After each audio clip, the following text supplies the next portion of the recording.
Welcome to the podcast. If you'd like to listen to an ad-free version of this episode and all of our episodes, then search True Crime Today Premium Plus on Apple Podcasts and press subscribe. That's our premium channel where all of our ad-free and advanced episodes live, all in one place. True Crime Today Premium Plus. Search it on Apple Podcasts and press subscribe. Even try it for 3 days free. Sometimes the safest place is the most dangerous. You're tuned in to Hidden Killers with Tony Bruschi, featuring psychotherapist and author Shavaun Scott.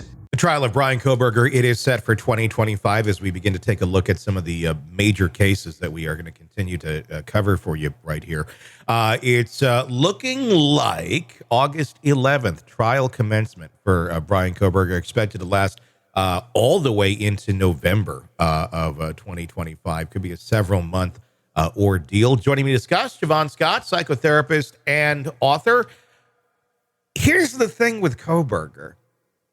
Is it going to last that long, I'm wondering? Because they're not bringing out a lot right now or ever that really seems to paint much of a picture of where he was or that they're going to have anything to back it up with. I mean, maybe this could be like a 2-month-long prosecution presentation. I'm just wondering, what are they going to come out with on the part of the defense? Yeah, I was surprised to see that length of time. I mean, that's a lot of time, and I had the same gut reaction.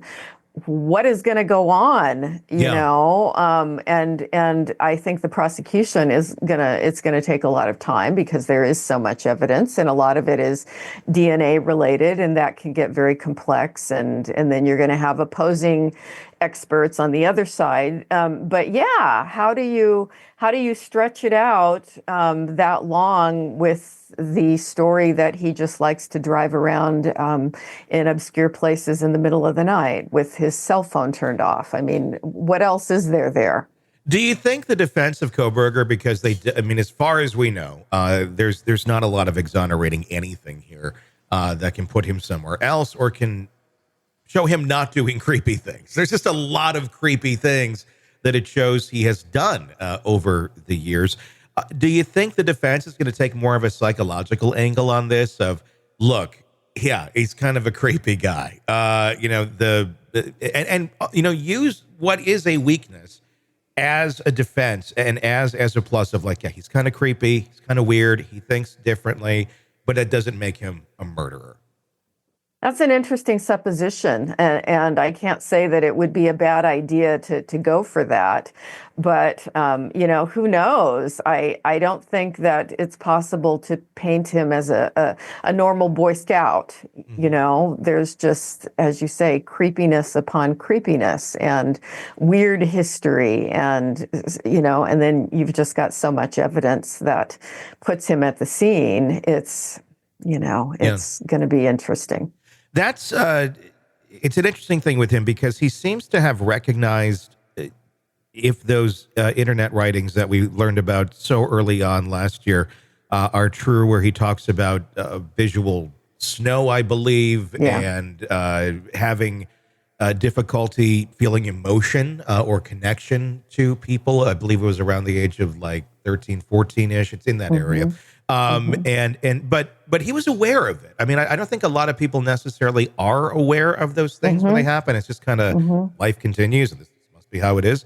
The fact that he had that awareness of it is striking to me because it does seem like he didn't like it. He wanted to get some help, but it seemed that, he went down the path that he did if he did these crimes, and he continued to never really improve, if you will. But he was aware. What does that tell you about his character? He's intelligent. There's no doubt that the guy's bright. He read a lot online. He was studying material. But it also seemed to me in looking at those writings that he had pretty severe OCD, obsessive tendencies. And I don't think he had any insight into that. Yeah. And so as we know with a lot of serial killers, they have those obsessive tendencies and they start obsessing about murder and sexual murder. And so that's not something that he revealed in his writings, as far as we know at this point. But I think that was probably the driving force with him and his criminal behavior. And that's not something that most people choose to go tell a therapist about and get help. Well, it's something most people won't tell anybody about, I would think, where it's like you're having these thoughts. But having the thoughts and then acting out on them, obviously that's very unhealthy thoughts to begin with. If this is like what's running through your mind on a regular basis of, murdering women and, horrible things like that to extract your vengeance on them or for whatever, misdeeds that he perceives were done to him. That being said, there's a lot of people out there that I can imagine feel those thoughts, but they don't necessarily act on them. What tips someone to enable them from going, I'm getting these vengeful thoughts out in my mind, and hopefully that satisfies whatever, to I'm getting these vengeful thoughts out in my mind, but they're actually becoming a blueprint for something I'm planning on doing? Boy, we'd love to know the exact formula, but somehow, and it was probably even earlier in life for him, because we know that often, even before puberty, serial killers are thinking about killing people. And that's why we say they often start with harming animals, killing little animals. And so the fantasy becomes paired with sexual arousal really early in life.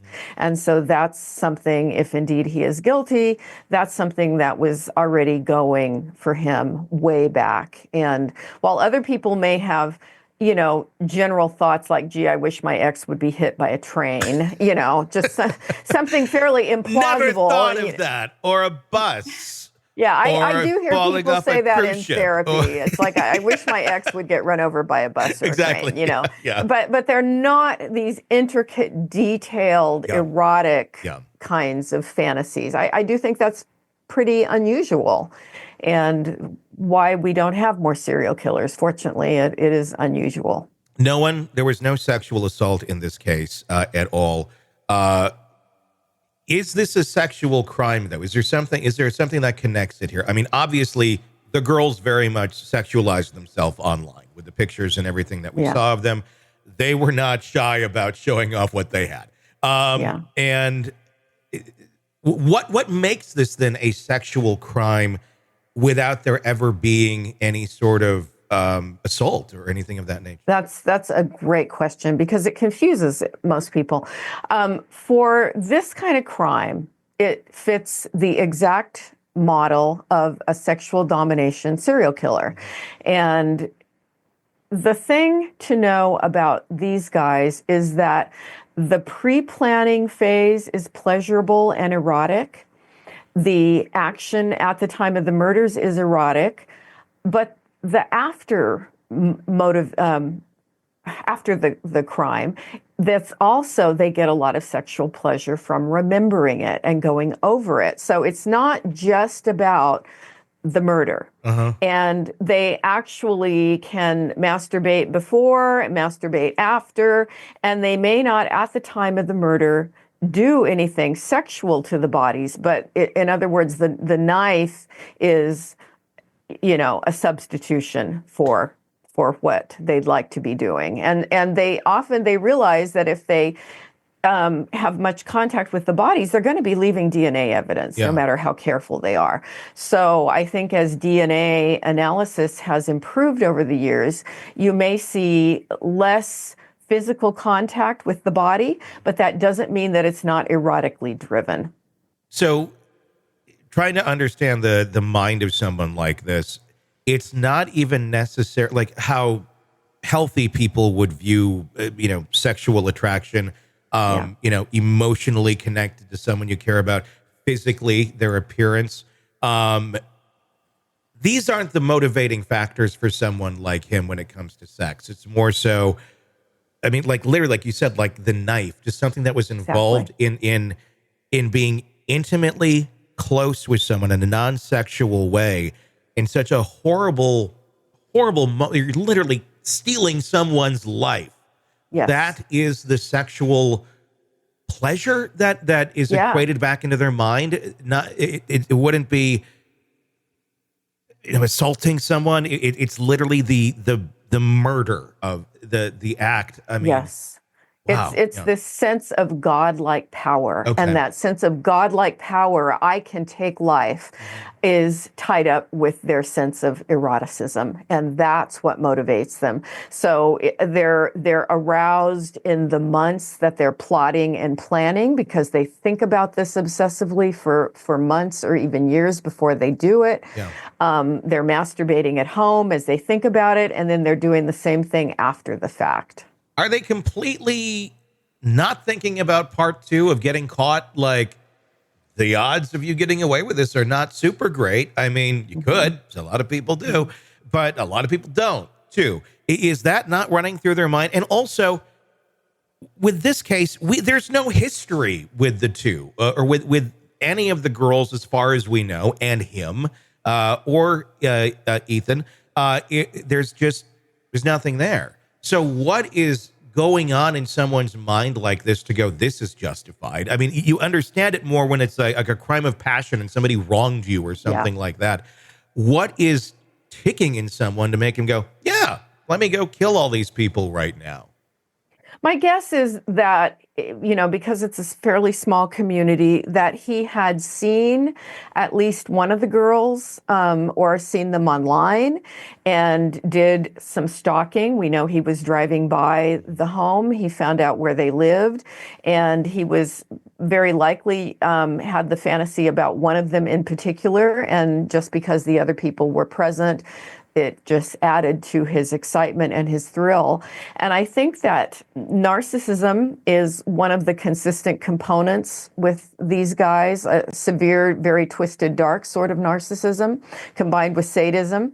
And I think they really believe that they're going to be the ones to get away with it. And, even though they obviously should have some knowledge that, these guys are usually caught at some point, they may think it's worth the risk because of this obsessive kind of fascination that they have. Welcome to the podcast. If you'd like to listen to an ad-free version of this episode and all of our episodes, then search True Crime Today Premium Plus on Apple Podcasts and press subscribe. That's our premium channel where all of our ad-free and advanced episodes live, all in one place. True Crime Today Premium Plus. Search it on Apple Podcasts and press subscribe. Even try it for 3 days free. You're neck deep in a dark, twisted tale, and just as the tension peaks, bam, a commercial about some miracle diet pill breaks the spell. It's like finding a fly in your soup after the first bite. But here's the fix. True Crime Today Premium Plus on Apple Podcasts. You get to enjoy your crime stories without the junk.